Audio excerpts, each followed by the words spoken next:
ಸಿರಿಧಾನ್ಯ ಅಂದರೆ ಎಂತ ಅಂತ ಹೇಳಲು ಇಷ್ಟಪಡ್ತದೆ. ಏಕದಳ ಧಾನ್ಯ ಇತ್ತಲ್ಲ, ಭತ್ತ, ರಾಗಿ, ನವಣೆ ಇತ್ಯಾದಿ ಸಿರಿಧಾನ್ಯ ಬರುತ್ತೆ. ಅದು ಎಂತಕ್ಕೆ ಯೂಸ್ ಮಾಡಕ್ಕ ಅಂದರೆ ಎಲ್ಲ ವೆರೈಟಿ ಫುಡ್ ಸಿಗುತ್ತೆ. ಸಿರಿಧಾನ್ಯ ಸುಮಾರು ವೆರೈಟಿ ಇತ್ತು. ನಾನು ಹೇಳಿದ್ರೆ ನನ್ನ ಉದ್ದೇಶ ಇತ್ತ, ನಮ್ಮಲ್ಲಿ ಸಿರಿಧಾನ್ಯ ಸ್ವಲ್ಪ ಕಮ್ಮಿ, ನಮ್ಮಲ್ಲಿ ಸರ್ವ ಋತು ಅಂದರೆ ಎಲ್ಲ ಸಮಯದಲ್ಲಿ ಬೇರೆ ಬೇರೆ ಹಣ್ಣು ಸಿಗುತ್ತೆ. ಆ ಹಣ್ಣು ತಿಂದರೆ ನಮ್ಮ ಬಾಡಿ ಎಂತ ಬೇಕು ಅದೆಲ್ಲ ವಿಟಮಿನ್ ಸಿಗುತ್ತೆ.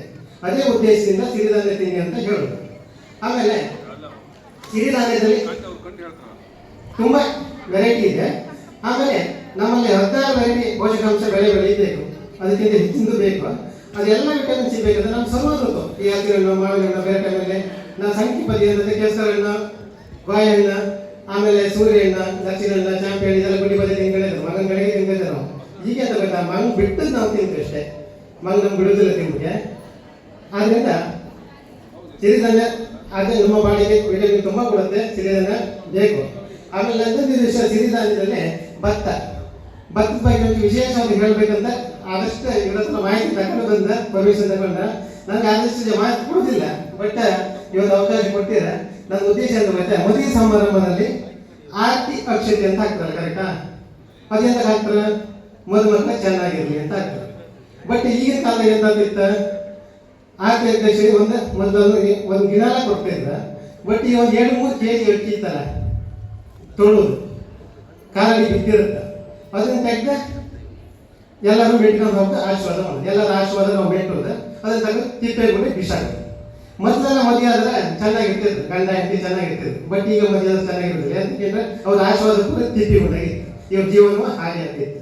ನೀವು ನಂಬ್ತಿರೋ ಬಿಡ್ತಿರೋ, ಇದಿತ್ತಲ್ಲ ದೊಡ್ಡ ತಪ್ಪು. ಭತ್ತ ಅಂದ್ರೆ ರೈತನ ಬೆಳೆದ ಭತ್ತ, ಅದು ಅನ್ನದಾತ, ಅದಕ್ಕೆ ವಿಶೇಷವಾದ ಬೆಲೆ ಇದೆ. ಅದನ್ನ ಭತ್ತದಿಂದ ಅಕ್ಕಿ ಮಾಡಿ, ಅಕ್ಕಿಯಿಂದ ಮಂತ್ರಾಕ್ಷರ ಮಾಡ್ತಾರೆ, ಭಟ್ರ ಮಂತ್ರಾಕ್ಷರ ಬರ್ತಾರೆ. ಬಟ್ ಅದು ನಾವು ಕೆಟ್ಟ ರೀತಿಯಲ್ಲಿ ಉಡ್ಸಂದಿತ್ತ. ಮೊದಲ ಸಂಬಂಧ ಗಟ್ಟಿ ಆದ ಕಾರಣ ಅದೇ ಇತ್ತು. ಅಂದ್ರೆ ಮೊದಲು ಈಗ ಹಾಕಿ ಕೂಡ ಎಂತ ಮಾಡ್ತಿದ್ರೆ ಕೈ ಹಿಡಿತಿದ್ರು, ಕೆಳಗಳು ಬಿಡೋದಿಲ್ಲ, ತಲೆ ಮೇಲೆ ಅಕ್ಕಿಯಾಗಿ. ಬಟ್ ಈಗ ಒಂದೊಂದು ಮುರ್ಷಿ ತಗತಾಗ ಬಿಸಾಡ್ತಿದ್ರು. ಬಟ್ ಅವ್ರ ಸೂದಿಗೆ ಇರಲಿ, ಇನ್ನೊಂದು ಇರಲಿ, ಅದು ಯಾವುದಕ್ಕಂತಿಲ್ಲ, ಮೈಲಿಗೆ ಅಂತ ಕಾಣ್ತಿಲ್ಲ. ಮದುವೆ ಒಬ್ಬರು ದೇವಸ್ಥಾನ ಇದ್ದಾರೆ, ನಾವು ದೇವಸ್ಥಾನ ಒಬ್ಬದೇ ಚಪ್ಪಲಿ ತೆಗೆದಿಟ್ಟು ಅಂತ, ಕೆಲವು ದೇವಸ್ಥಾನ ಬಟ್ಟೆ ಕೊಡ್ಸಿಟ್ಟು ಅಂತ. ನಮ್ಮ ಮನೆ ಒಳಗೆ ಒಬ್ಬದಿವ ಹಂಗೆ ನಾವು ಇದ್ದಿರ್ತೀವಲ್ಲ, ಚಪ್ಪಲಿ ತೆಗ್ತೀವಿ ಅಂತ. ಬಟ್ ಮದುವೆ ಹಾಲಿಗೆ ಒಬ್ಬದಿವ ಒಳ್ಳೆ ಕ್ವಶನ್, ಶುಭ ಸಮಾರಂಭ. ಬಟ್ ನಾವೆಲ್ಲ ಚಪ್ಪಲಿ ಹೇಗೆ ಅಂತ ಈ ತರ ಮಾಡ್ತಿದ್ದೆ, ಸಂಬಂಧ ಹಾಳಾಗ್ತಿತ್ತು.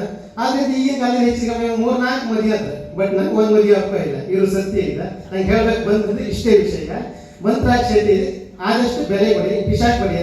ರೈತರು ಕಷ್ಟಪಟ್ಟು ದುಡಿದದ ಅದನ್ನ ದಯಮಾಡಿ ತಿಪ್ಪೆ ಗುಡ್ಡೆ ಹಾಕ್ಬೇಡಿ ಅಂತ ನನ್ನ ಉದ್ದೇಶ.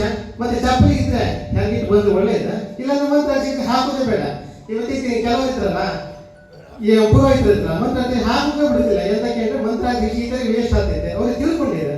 ಅದನ್ನ ನೀವು ಮಾಹಿತಿ ಹೋಗಿ ಅಂತ ಆಗ್ತೈತೆ. ನನ್ನ ಉದ್ದೇಶದಿಂದ ನನ್ನದು ರೈತ ಪ್ರವೀಣ್ ಹೆಬ್ಬಾಳಿಂದ ಯೂಟ್ಯೂಬ್ ಮಾಡಿದೆ. ಇದರಂತ ವಿಷಯ ಅಂತ ಸಮಾಜದಲ್ಲಿ ಇರುವ ವಿಷಯಗಳನ್ನು ಹೇಳೋದಷ್ಟೇ ಬಿಟ್ಟರೆ ನನಗೆ ಗೊತ್ತ ಅದು 4 ದಿನ ಶೇರ್ ಇದೆ, ಜಾಗೃತಿ ಬರಲಿ ಅಂತ ಉದ್ದೇಶ ಬಿಟ್ಟು ಬೇರೆಂತಿಲ್ಲ. ಅವಕಾಶಕ್ಕಾಗಿ ಧನ್ಯವಾದಗಳು.